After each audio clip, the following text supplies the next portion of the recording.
Selamat siang Sobat Pancasila. Kali ini kita akan melakukan podcast. Saya Media Gunawan sebagai moderator. Di sini saya ditemani oleh 4 teman saya. Ada 2 narasumber, 1 tim analis dan 1 pakar Pancasila.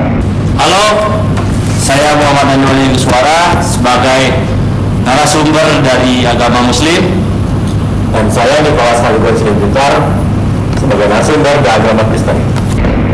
Halo, saya Agus Sujaya sebagai analisis. Saya Vincent sebagai pakar Pancasila. Pada kesempatan kali ini kita akan membahas mengenai penerapan nilai Pancasila dalam lintas agama di masyarakat. Langsung saja kita masuk ke berita yang pertama. Masjid Istiqlal sediakan lahan parkir bagi jemaat katedral saat misa Natal. 2 pertanyaan untuk kedua narasumber. Pertanyaan pertama, selain berbagai tempat parkir yang sering muncul di berita, apakah ada cerita pribadi atau pengalaman kecil yang menyentuh hati dan menunjukkan betapa hangatnya hubungan antara jemaat Istiqlal dan gereja katedral yang mungkin tidak banyak orang tahu? Menurut pendapat Niko, bagaimana? Saya sebagai umat agama Muslim, hal tersebut sudah terjadi. Apalagi kalau misal ada kegiatan ibadah di satu tempat, misal di katedral ada ibadah, pasti yang umat Muslimnya ada bantuan dana, pencegahan sampah, mengatur lalu lintas itu. Nah, itu kalau biasa banget di sana sering terjadi. Menurut Walidri, apa rahasia yang membuat hubungan baik ini bisa terus terjaga selama puluhan tahun? Meskipun Indonesia pernah mengalami banyak masalah seperti masalah politik ataupun masalah sosial. Rahasia membuat hubungan baik selama puluhan tahun ini tetap terjaga, ya mengedepankan sikap toleransi dan menghargai di kehidupan sosial atau politik. Dengan itu, agar jiwa toleransi kita bakal selalu terjaga dan saling menghargai untuk kemajuan bangsa Indonesia. Kita sudah mendengar 2 pendapat narasumber kita. Kita lanjut pertanyaan untuk tim analis. Menurut Edward, baru saja kita mendengar cerita dari narasumber. Menurut pandangan Anda, apa hubungan baik antara Masjid Istiqlal dan katedral ini tumbuh alami di masyarakat, atau justru dibentuk dan dijaga oleh pemerintah atau para tokoh sebagai contoh kerukunan? Oke. Kalau ngomongin harmonis Istiqlal dan katedral itu adalah contoh keren yang sering dijadikan simbol toleransi. Tapi jujur aja, hubungan baik itu enggak tumbuh alami begitu saja dari masyarakat, tapi dibentuk dan dijaga oleh dan aktif pemerintah dan tokoh agama dari awal. Dulu waktu Bung Karno bangun Istiqlal, dia sengaja memilih lokasi dekat katedral itu udah jadi pesan simbol soal kerukunan. Oke, pertanyaan kedua untuk tim analis. Menurut tim analis, mengapa hubungan damai seperti di Masjid Istiqlal dan katedral ini sulit ditiru di daerah lain? Apakah karena ada masalah ekonomi, perbedaan penduduk, ataupun hal lain? Menurut saya, hubungan damai kayak gini di Istiqlal dan katedral itu tidak semuanya bisa dilakukan, karena banyak di daerah sana belum ada orang yang menjelaskan saling dalam satu sama lain beragama ini, dan kita saling menghormati. Tapi bukan tokoh agama yang bisa kayak gitu Di daerah, setiap daerah di daerah lain itu. Untuk menjawab pertanyaan yang lebih lanjut kepada pakar Pancasila, saya mau memberikan sedikit pertanyaan yang telah diberikan oleh narasumber dan juga tim analis. Keharmonisan antara Masjid Istiqlal dan gereja katedral bukan cuma simbol. Menurut Vincent, bagaimana contoh kerjasama ini bisa dijadikan bahan ajaran ataupun pendidikan karakter Pancasila yang bisa dipraktekkan di sekolah ataupun di lingkungan warga? Nah, untuk contoh seperti ini sebenarnya bisa banget ditiru di sekolah maupun di lingkungan masyarakat. Kalau untuk di sekolah sih saya menyarankan untuk membuat kegiatan gabungan antar sekolah yang beda agama, bisa seperti Pancasila in Action. Dan kalau untuk kehidupan bermasyarakat bisa dilakukan seperti gotong royong dan membuat santunan bareng pas hari raya. Yang saya tangkap dari jawaban Vincent bahwa sila ketiga ini merupakan hasilnya ya. Jadi persatuan itu hasilnya. Jadi menurut Vincent, sila yang menjadi fondasi utama itu menurut Vincent itu sila pertama atau kedua? Kalau menurut saya untuk fondasi utamanya sih di sila kedua ya, yaitu kemanusiaan. Karena kalau kita nggak memikirkan sesama manusia, yaitu hak ini perasaan maupun kewajiban, pemenuhan untuk sila pertama itu susah juga untuk dipenuhi. Setelah mendengar berita positif, kita juga harus mendengar dari sisi yang negatif. Topik kali ini kita akan membahas topik yang negatif, berita yang ketiga. Kronologi warga bubarkan mahasiswa Katolik saat ibadah doa Rosario di Tangerang Selatan. Pertanyaan ini saya mau tanyakan untuk kedua narasumber saya yang berada di TKP. Pertanyaan pertama yaitu, sebelum kejadian utama terjadi, apakah Walidri sudah melihat ada tanda-tanda atau masalah kecil di lingkungan yang menunjukkan hubungan antar warga ini mulai tidak akur? Saya melihat sebelum terjadinya pembubaran atau kerusuhan pada warga di sekitar itu, ada indikasi dari mahasiswa ingin berdoa di tempat tersebut, yaitu Tangsel, tidak diberi izin untuk melakukan doa bersama. Dengan itu terjadi cekcok atau adu argumen dan mengakibatkan pembubaran dan kekerasan pada mahasiswa Universitas Pamulang. Saya juga mendengar dari sisi narasumber yang kedua yang berada di TKP. Setelah proses mediasi dan hukum yang dijalani, hal apa yang Niko harapkan yang bisa berubah di lingkungan supaya Niko merasa aman dan juga nyaman tinggal di sana lagi. Terkhusus Niko ini kan beragama bisa dibilang bukan mayoritas.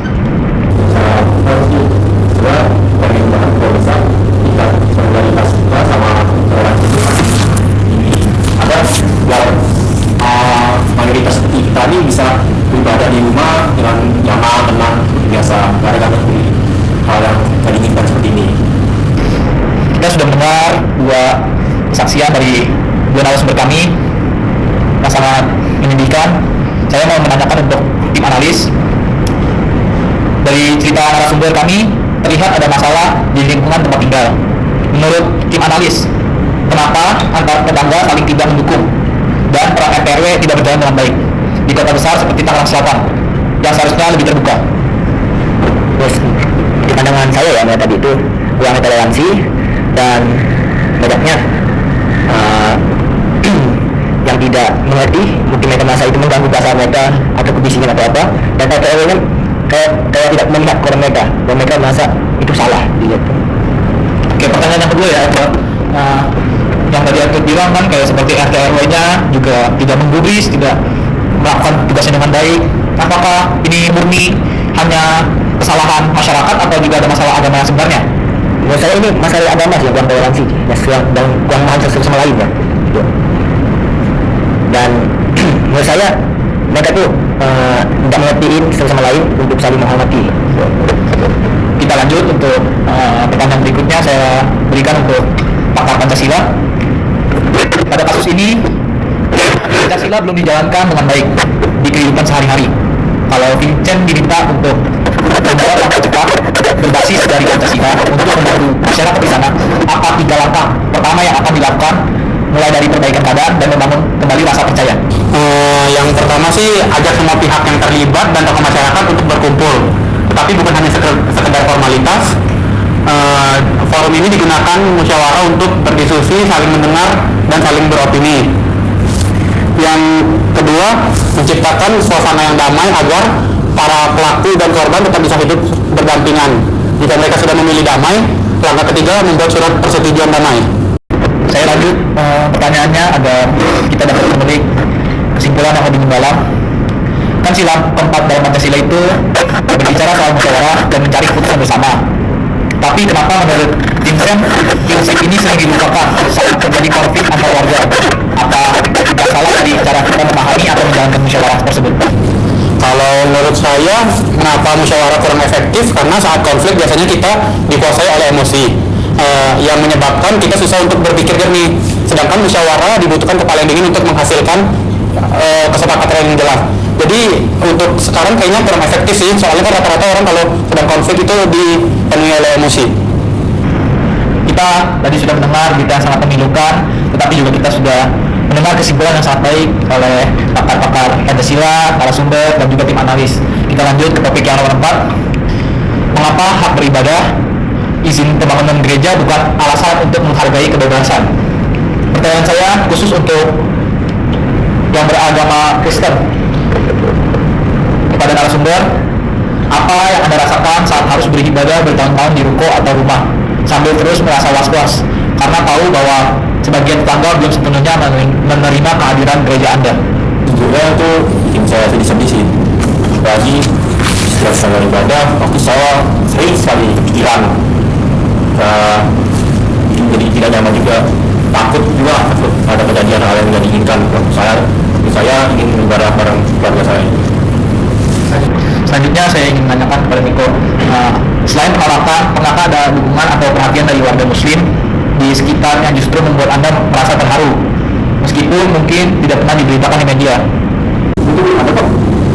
Seringkali waktu ibadah seperti event Natal ataupun Paskah, seringkali waktu jalanan rame pasti banyak agama saudara kita yang muslim membantu dalam mengatur lalu lintas di depan agar tidak terjadi ritual atau benda-benda lainnya yang tidak diinginkan.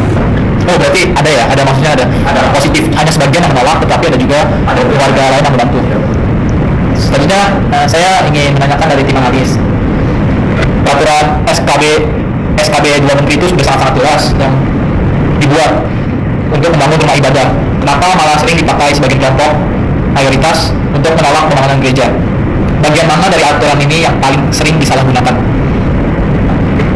Oke, dari SKB 2 Menteri itu sebenarnya dibuat buat ngatur soal izin pendirian rumah ibadah biar tertib dan damai. Tetapi di lapangan sering banget disalahgunakan, terutama sama kelompok mayoritas buat nolak pembangunan gereja. Yang paling sering jadi senjata itu saat soal jumlah jemaat dan persatuan warga sekitar harus ada minimal 90 dan mengambil tanda tangan dari warga sekitar plus rekomendasi dari FKUB. Nah, bagian ini sering dipakai buat menghambat karena kalau warga mayoritas tidak setuju atau ditekan, tanda tangannya nggak keluar izin dan mandek. Jadi aturan yang niatnya buat jaga kerukunan malah dipakai buat batasi hak mayoritas. Di situ letak masalah utamanya. Selanjutnya pertanyaan yang saya ingin tanyakan, bagaimana cerita tentang agama kita bisa kalah juga yang digunakan oleh kelompok tertentu untuk mengajak orang beramai-ramai menolak gereja? Apa alasan dibalik munculnya rasa takut seperti ini di dalam masyarakat? Untuk cerita soal agama kita bisa kalah juga itu sering dipakai buat nakut-nakutin warga. Ya. Dia ramai-ramai menolak pembangunan gereja. Padahal faktanya pendirian gereja itu bukan jumlah atau persaingan, tapi soal hak beribadah. Rasa takut kayak gitu muncul karena dua hal: kurangnya pemahaman soal toleransi dan narasi lama yang terus dibawa seolah-olah kalau ada rumah ibadah lain dibangun. Itu ancaman buat agama mayoritas. Ditambah lagi banyak yang gampang diprovokasi sama info hoax atau ujaran kebencian. Oke, terima kasih kepada tim analis, jawabannya sangat-sangat membuka pikiran kita. Belum lengkap kalau kita tidak menanyakan kepada pakar Pancasila kita. Untuk mengenai kesimpulan, saya mau menanyakan adanya isu tentang keadilan, di mana warga Kristen tidak bisa membangun gereja. Bagaimana menurut Anda pada penerapan sila kelima, yaitu keadilan sosial, bisa hadir secara adil ketika aturannya sendiri seperti SKB Menteri 2 yang sudah jelas justru menjadi alat bagi sebagian kelompok untuk menciptakan ketidakadilan bagi kelompok lainnya? Nah, negara harus hadir bukan sebagai penonton, tapi harus hadir sebagai pelindung untuk umat minoritas yang susah untuk melakukan ibadah. Yaitu artinya jika masih ada yang merasa susah untuk melakukan ibadah, artinya ketentuan itu belum ditegakkan. SKB 2 Menteri selama ini sering disalahgunakan, padahal niat awalnya ingin mengatur agar semuanya itu dapat mendapatkan hak yang sama. Harus ada revisi atau bahkan diganti dengan aturan baru yang lebih adil sih. Selanjutnya kita masih di topik yang menyedihkan, tetapi sekaligus untuk topik menutup terakhir kita pada podcast kali ini, di mana kasus kali ini adalah kasus penistaan agama yang dilakukan oleh pendeta Gilbert. Saya ingin menanyakan kepada kedua narasumber saya. Pertanyaan pertama untuk Niko, bagaimana sikap jemaat yang tepat kalau pemimpin agamanya melakukan kesalahan? Apakah kita tetap hormat bila pemimpin agama melakukan kesalahan atau berani memberikan masukan? Secara pribadi, jika saya disampaikan sebagai umat sana, saya kan berani untuk menegur kepada beliau bahwa hal yang disampaikan itu adalah hal yang salah dan tidak baik dengan saudara-saudara muslim kita. Kalau pertanyaan untuk Haji yang tidak ada di tempat gereja tersebut, Anda melihat berita ini kan melalui media sosial pastinya. Yang isi khotbahnya itu awalnya kan untuk jemaat sendiri, tapi bisa menjadi heboh sehingga dapat menjadi masalah nasional. Menurut Anda, kenapa ini bisa menjadi heboh di media sosial maupun di kalangan masyarakat muslim? kalau menurut saya dengan pendeta Gilbert dengan ada masalah ini menista agama, tentunya di media sosial itu bisa menyebarkan berita yang begitu cepat ya, dimana sekarang masalah sekecil apapun jika itu diupload atau di share ke media sosial itu pasti cepat dan angkat beritanya tersebut. Dengan begitu media sosial bisa jadi bumerang bagi kita dan berbijaklah dengan media sosial. Lanjut untuk pertanyaan kepada analis. Kenapa masyarakat kita, terutama yang di media sosial itu, sangat cepat marah dan reaktif kalau menyangkut soal isu agama, tapi kadang tidak terlalu peduli dengan masalah lain seperti korupsi, perusakan lingkungan dan lain sebagainya. Apa yang bikin isu agama ini menjadi sensitif dan juga memicu konflik? Oke, dari pandangan saya, isu agama itu emang super sensitif. Kasus kayak penistaan agama oleh pendeta Gilbert, orang langsung reaktif, apalagi di media sosial. Media sosial kenapa? Karena agama dianggap identitas paling sakral di Indonesia. Jadi kalau merasa agamanya diserang, orang bisa cepat tersulut emosi dan marah. Sementara kalau soal korupsi, meskipun itu jelas-jelas merugikan semua orang, respon publik nggak seperti itu. Mungkin karena udah terlalu sering, udahlah korupsi, udah biasa lah di berita ini. Mungkin karena udah terlalu sering, jadi dianggap biasa-biasa saja. Atau masyarakat nggak ngerasa, nggak bisa ngapa-ngapain karena yang terlibat pejabat tinggi. Menurut saya. Jadi saya mendengar bahwa pendapat tim analis ini bahwa agama itu adalah sesuatu hal yang sakral, tapi kalau masalah lain seperti korupsi itu sudah sering terjadi.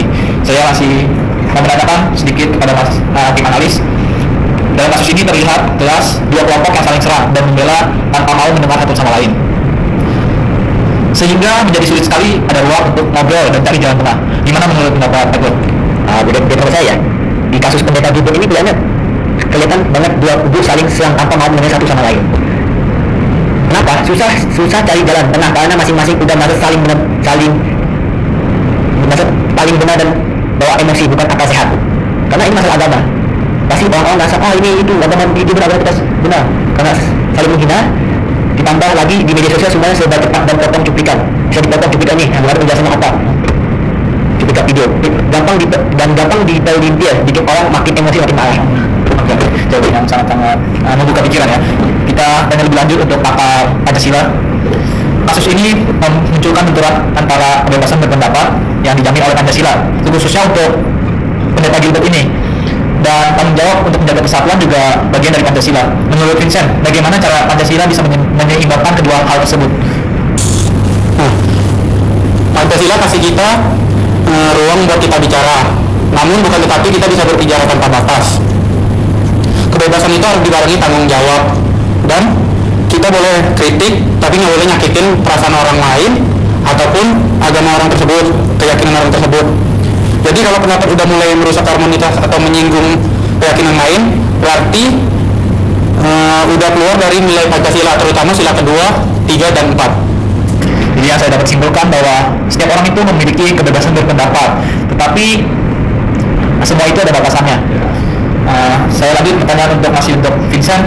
Bagaimana cara membangun kekebalan sosial berdasarkan nilai-nilai Pancasila supaya masyarakat nggak gampang tersulut emosi setiap kali ada kasus penistaan agama, siapapun pelakunya, mau dari pendeta, biksu, ataupun romo? Bagaimana pendapat Vincent? Yang pertama sih kita harus mulai dari pendidikan. Anak-anak harus diajarin cara berpikir keras biar gak gampang kemakan hoax dan provokasi. Nah, yang kedua, aparat harus standar dan adil dalam menindak kasus penistaan supaya masyarakat gak merasa karena mereka sudah menghina agama korban, mereka harus ikut turun tangan untuk melakukannya. Jadi aparat yang sigap menangkap pelaku itu yang dapat meredakan amarah orang yang dihina. Dan yang terakhir, soal pentingnya hidup damai dan keberagaman.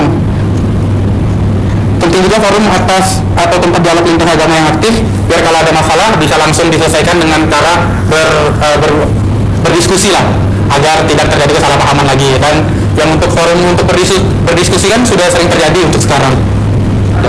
Jadi saya dapat simpulkan bahwa pendidikan itu penting, tapi juga tidak kalah penting aparat-aparat negaranya untuk menindak tegas para penista agama ini.